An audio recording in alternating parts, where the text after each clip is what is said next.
नमस्कार दोस्तों, आप सुन रहे हैं गेम ऑफ डेथ का एपिसोड नंबर 4। अब आगे। रात 9 बजे के करीब दोनों पुलिस ऑफिसर्स राहुल के बंगले पर पहुंचे। आने से पहले विराट उसके बाप को फ़ोन करने का मुलाकात का वक्त हासिल कर चुका था। बावजूद इसके वहां पहुंचने पर मालूम पड़ा कि मनीष हांडा तब तक घर नहीं लौटा था। साहब का फ़ोन आया था सर जी, गार्ड ने बताया। वह किसी मीटिंग में थे, इसलिए लौटने में देरी हो गई। उन्होंने आप लोगों को भीतर बैठने को कहा है। उनकी मिसेज तो होंगी घर में? जी नहीं, कहीं बाहर गई हैं। हॉस्पिटल में है सर। जिस दिन राहुल साहब के गायब होने का पता लगा उसी शाम उन्हें दिल का दौरा पड़ गया था और एक बार हॉस्पिटल में एडमिट क्या हुई, आज तक वहां से निकल ही नहीं पाई हैं। बीच में बस एक दिन के लिए वापस लौटी थी, मगर रात को तबीयत फिर से खराब हो गई, जिसके बाद हांडा साहब ने वापस उन्हें अस्पताल ले जाकर एडमिट करा दिया था। और कौन है बंगले में? घर का आदमी तो कोई नहीं है सर जी, बस नौकर चाकर ही हैं। लेकिन साहब ने बताया था कि 9:30 बजे तक पक्का आ जाएंगे, तब तक आप लोग वेट कर लीजिए। विराट ने घड़ी देखी तो पाया कि 9:05 हो रहे थे। ऐसे में ऑफिस जाकर वापस लौटने का कोई मतलब नहीं बनता था, क्योंकि ओखला तक का अप डाउन करने में ही उन्हें 40-45 मिनट लग जाते।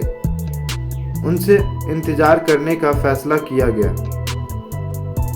गार्ड ने गेट खोलकर उन्हें भीतर भेजा और बंगले में किसी को फोन करके उस बात की जानकारी भी दे दी। दोनों सामने दिखाई दे रहे 2 मंजिला इमारत तक पहुंचे तो एक नौकर उनके सामने आ खड़ा हुआ, जिसने उन्हें ले जाकर ड्राइंग रूम में बैठाया और बिना पूछे पहले पानी फिर चाय दे गया। मनीष हांडा का इंतजार विराट और जोशी के लिए बड़ा ही लंबा और थकाऊ साबित हुआ, क्योंकि 9:30 बजे चुकने के बाद भी उसका कोई अता पता नहीं था। उकताकर विराट ने उसका नंबर डायल किया तो हांडा ने सॉरी बोलते हुए 10 मिनट का वक्त और हासिल कर लिया। अलबत्ता 10 बजे से पहले तो फिर भी नहीं लौट पाया। ड्राइंग रूम में कदम रखने के साथ ही उसने बड़ी शालीनता के साथ दोनों को एक बार फिर से सॉरी कहा और उनके सामने बैठते हुए बोला, बहुत बुरा फंस गया था इंस्पेक्टर।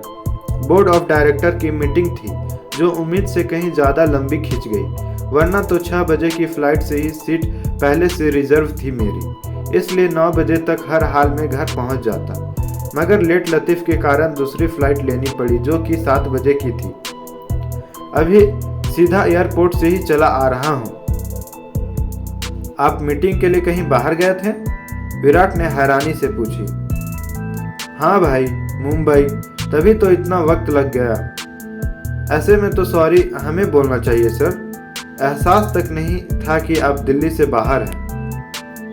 इट्स ओके, आखिर काम तो आप मेरा ही कर रहे हैं। कहिए, क्या जानना चाहते हैं या कुछ बताने आए हैं? नहीं सर, बताने को तो कुछ भी नहीं है, क्योंकि केस आज ही हमारे हाथ आया है। हाँ, सवाल बहुत सारे हैं, जिनमें से कुछ का एक जवाब आपसे हासिल होने की उम्मीद लेकर आए हैं।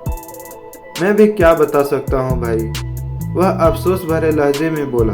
2 महीने हो गए उसे गायब हुए और पुलिस ये तक कहने की स्थिति में नहीं पहुँच पाई कि राहुल जिंदा भी है या नहीं। मुझे अफसोस है सर, वह धीरे से बोला, लेकिन अब ज़्यादा वक्त नहीं लगेगा। राहुल के साथ उस रात क्या हुआ था, मैं जल्द ही इस बात का पता लगा लूँगा। साथ ही ईश्वर से प्रार्थना करूँगा कि जो बात सामने आए वह आपके लिए गुड न्यूज़ का दर्जा रखती हो। अब तो बैड न्यूज़ का भी स्वागत करने को मैं तैयार हूँ इंस्पेक्टर। कम से कम आज तो खत्म होगी। 2 महीने हो गए, लेकिन उसकी माँ सदमे से उबर नहीं पाई है। आज भी हॉस्पिटल में पड़ी वह हमारे राहुल की ही राह देख रही है। Sorry sir. खैर, पूछो, क्या जानना चाहते हो? साउथ एक्स पुलिस की जांच रिपोर्ट पहले हासिल कर चुके हैं। उससे पता लगा है कि गायब होने से पहले आखिरी बार उसका बेटा आपके ही एक होटल रॉयल ब्यूटी की छत पर दोस्तों के साथ पार्टी कर रहा था। हाँ, जहां से अचानक किसी की निगाह में आए बिना गायब हो गया। आप अपनी तरफ से इसमें कुछ जोड़ना चाहते हैं? नहीं, बस इतना ही हुआ था। मेरा मतलब है जो पता लगा हुआ इतना ही था। पुलिस के साथ साथ होटल की फुटेज मैंने भी देखी थी।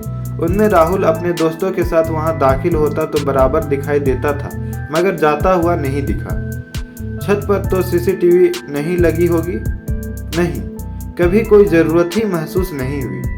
वैसे भी सीसीटीवी का असली काम वहां पहुंचे मेहमानों पर नज़र रखना होता है, जिनके छत पर जाने का कोई मतलब ही नहीं बनता, क्योंकि वहां दरवाजे पर हर वक्त ताला लगा होता है।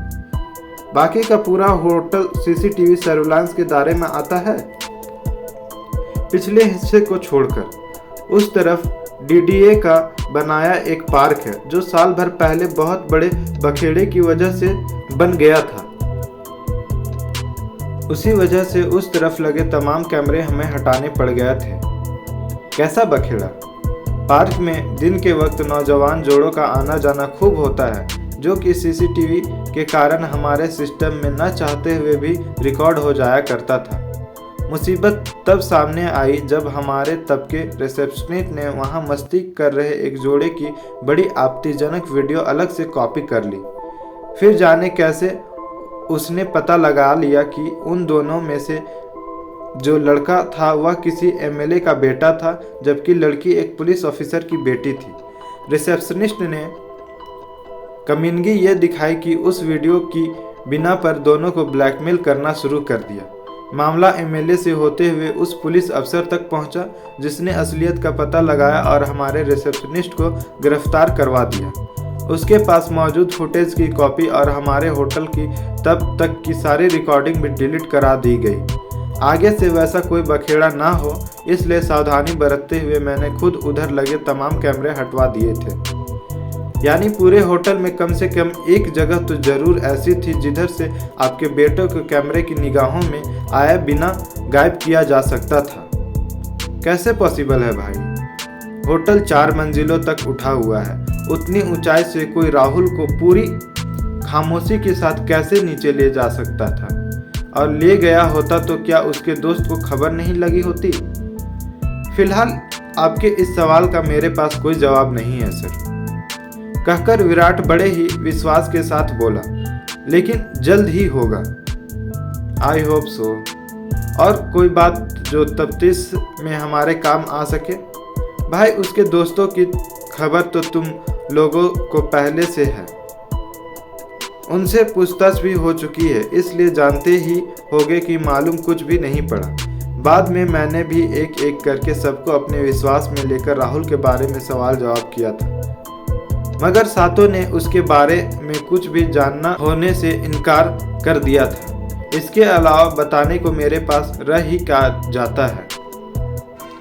निजी पूछताछ के दौरान कोई बात आपको खटकी हो या ऐसा लगा हो कि उनमें से कोई एक या सब के सब कुछ छुपाने की कोशिश कर रहे थे? नहीं, मैंने ऐसा कुछ भी महसूस नहीं किया था।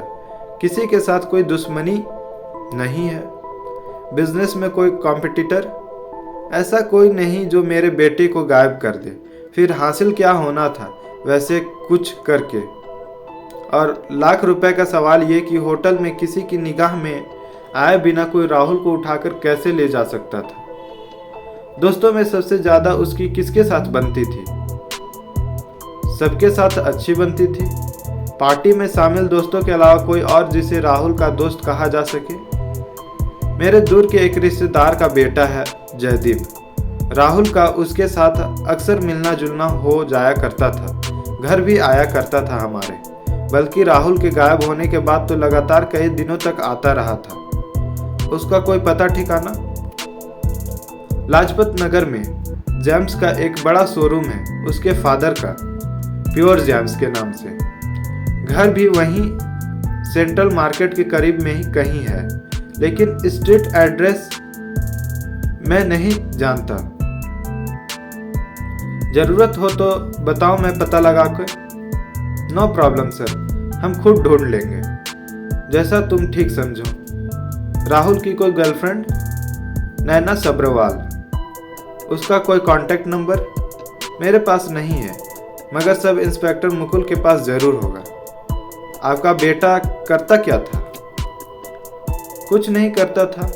लास्ट ईयर ग्रेजुएट होने के बाद उसने आगे पढ़ने से मना कर दिया था और बिजनेस में उसकी कोई रुचि भी नहीं थी, इसलिए यारबाजी के अलावा उसके पास कोई दूसरा काम नहीं था। जिस तरह उन 8 ने 6 अक्टूबर की पार्टी अरेंज की थी, क्या वैसा पहले भी कर चुके थे? हर शनिवार को करते थे। पूरी रात घर से बाहर रहते और अगले रोज वापस लौट आते थे। कई बार सब दोस्त मिलकर कहीं लंबा भी निकल लेते थे। कोई अंकुश नहीं, माँ बाप का कोई भय नहीं। यंग जनरेशन तो जैसे खुले आसमान में बिना पंख के उड़ना चाहते हैं। बच्चे को बच्चा कह दो तो उसे गाली लगती है। फौरन इस बात का एहसास करा देते हैं कि वह 18 का हो चुका है। हमारे ज़माने में हाल ये था कि दोस्तों के साथ मूवी देखने भी घर वालों से छिप छिपा कर जाया करते थे, जबकि आज का बच्चा खुलेआम अपनी गर्लफ्रेंड के साथ घूमता है। माँ बाप का लिहाज करना तो जैसे पैदा होने के साथ ही भूल जाता है। वेरी वेरी सैड, विराट बोला। अगर आपको असुविधा ना हो तो क्या हम भी अभी रात के वक्त आपके होटल जाकर तफ्तीश कर सकते हैं? असुविधा कैसी भाई, चले जाओ, मैं मैनेजर को फ़ोन कर दूंगा। थैंक यू सर, कहकर विराट उठ खड़ा हुआ। बाहर निकलकर दोनों कार में सवार हुए तो जोशी, जो अब तक बड़ी मुश्किल से जब्त किए था, बोल पड़ा। मुझे तो जैसे यकीन ही नहीं आया कि सर अपराधी राहुल के दोस्तों में से ही कोई एक या फिर सातों हैं। बड़े उतावले हो रहे हो यार। हाँ, वो तो मैं बराबर हूँ सर, लेकिन मेरा उतावलापन बेवजह नहीं है। सातों के साथ सख्ती तो हमें बरतनी ही पड़ेगी, वरना हम भी मुकुल की तरह बस भटकते ही रह जाएंगे, पहुंच कहीं नहीं पाएंगे। जवाब देने के बजाय विराट गहरी सोच में डूब गया।